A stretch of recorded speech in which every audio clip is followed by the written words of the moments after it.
students. This is your economics class.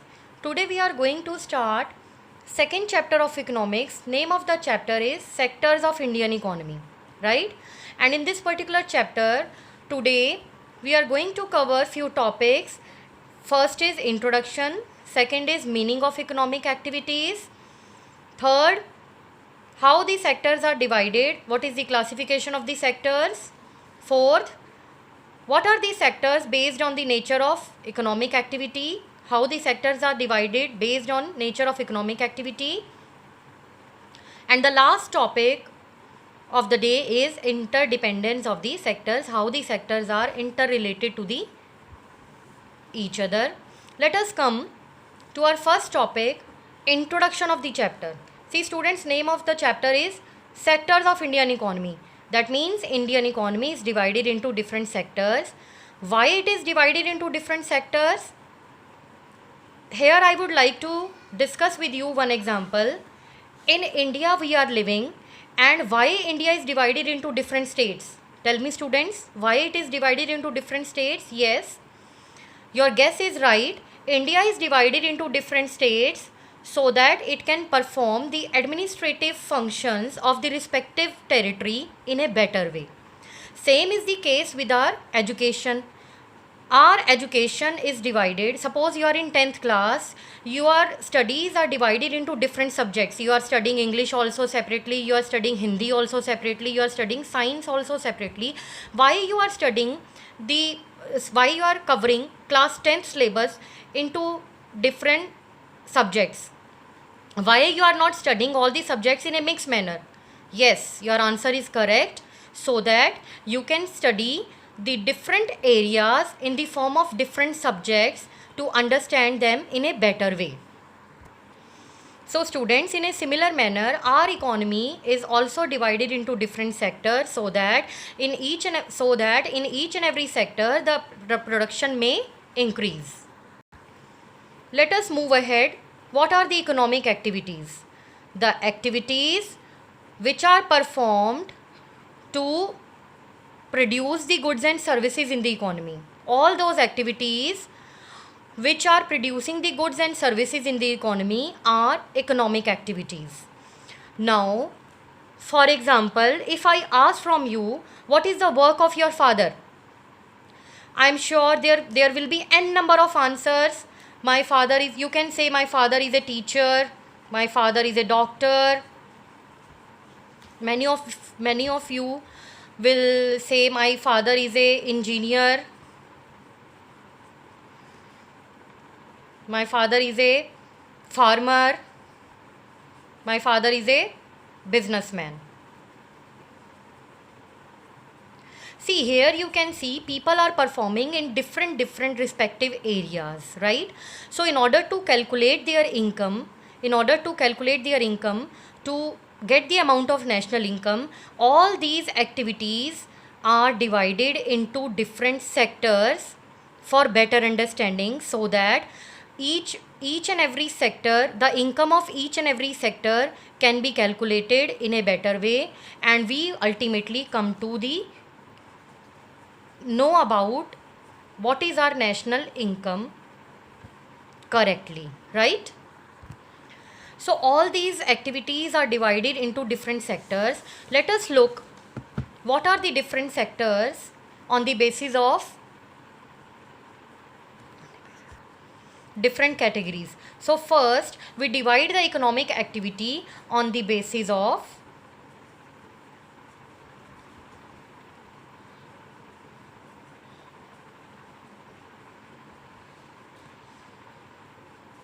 nature of economic activity.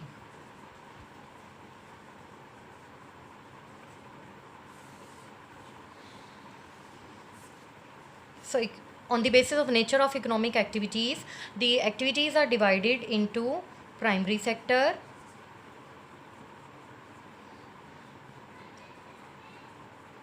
secondary sector,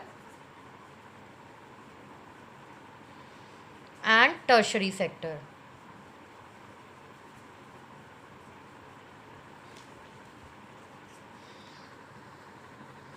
Apart from this, there are other bases also, like on the basis of employment condition,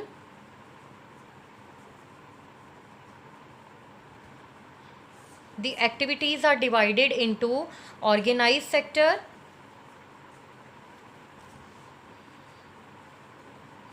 and unorganized sector.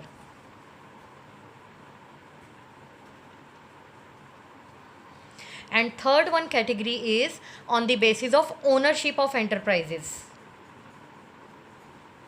Ownership of enterprises. So on the basis of ownership of enterprises, economy is divided into private enterprise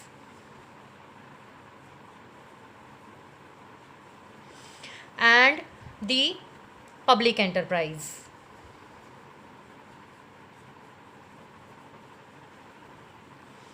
This is the total classification of all the sectors of the Indian economy. So in today's lecture, we are going to cover the division of economic activities on the basis of its nature. On the basis of its nature, economic activities are divided into primary sector, secondary sector and tertiary sector. Let us come to the first category, primary sector. Now in primary sector, we study all those activities which are directly related to the extraction of natural resources. Here the human interference is very less, and whatever the natural resources we are having, with the help of the natural resources, whatever you are getting, or the activities related to those comes under the primary sector. The other name of this sector is agricultural sector.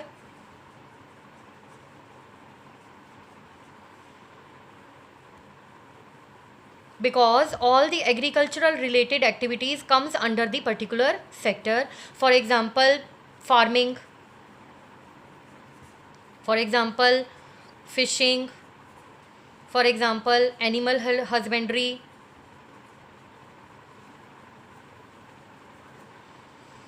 mining, poultry. So all such type of activities comes under the primary sector. Let us come to the second sector, the secondary sector.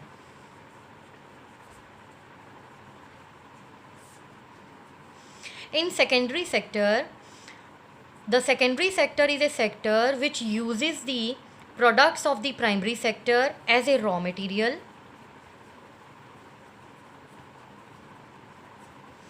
and converts these into finished goods. And here the important feature of this sector is this process is possible with the help of machines. This particular sector uses the products of the primary sector, converts it into the finished goods with the help of the machines. So what is the process in this? Input it takes from the primary sector, then it processes it with the help of machines, then finally the output comes in the form of finished goods, right? So another name of this sector is industrial sector. As the name itself indicating, the particular output comes with the help of industries and with the help of the factories, right? So I hope these two sectors are clear to you, primary sector and the secondary sector. Now let us move towards our third sector, is the tertiary sector. What is this sector? In this particular sector itself never produces any physical product. Rather it supports to this sector supports to the primary and the secondary sector in the form of services. in the form of providing services, right? For example, teacher is providing his or her services to the students. Suppose when we get ill, we go to the doctor and we take the services of the doctor in order to get well, right? Sometimes we take the services of the lawyer, we take the services of the rickshawala also.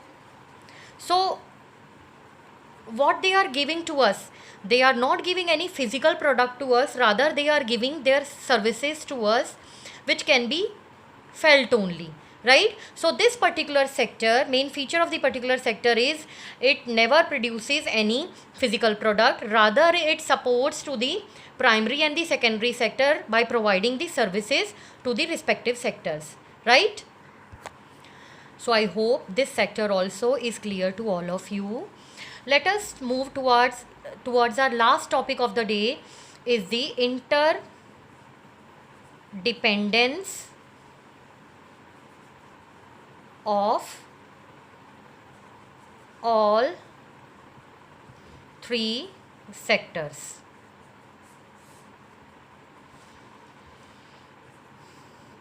Students, what is the meaning of this topic? As the name itself indicating, there is a interrelation between all the sectors. Primary sector is connected with the secondary sector and vice versa. Secondary sector is connected to the primary sector.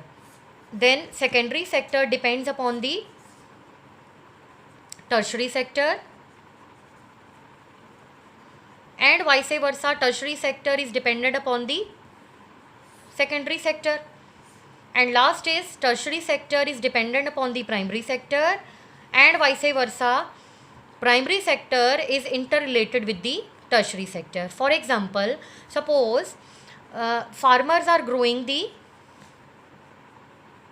cotton in their field, and for growing the cotton in the field they require the tools and the machinery which is supplied by the secondary sector. So primary sector is dependent upon the secondary sector to have the tools and machinery in order to grow the cotton.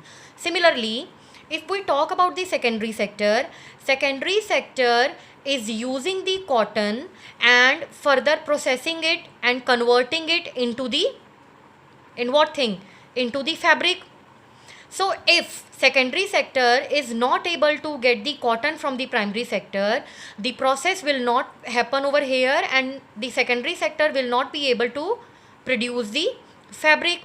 So secondary sector is dependent upon the primary sector. Let's move how the secondary sector is dependent on the tertiary sector. Suppose farmer is growing the Suppose farmer is growing the cotton in his field, and it is the requirement of transferring the cotton from the fields to the factory. Now, how the cotton will be transferred from the fields to the factory? Yes, with the help of the transportation.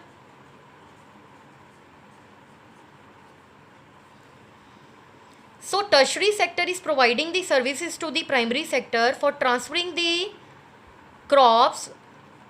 Here we are talking about the cotton from primary sector to the secondary sector, right? So in this way, without the support of the tertiary sector, without providing the services of the tertiary sector, the work of primary sector as well as of the secondary sector will not be possible at all. So we can say that all the three sectors are interrelated with each other, right? So I hope this topic is clear to you. We will be covering few more topics in our next class. Till then, take care. Bye.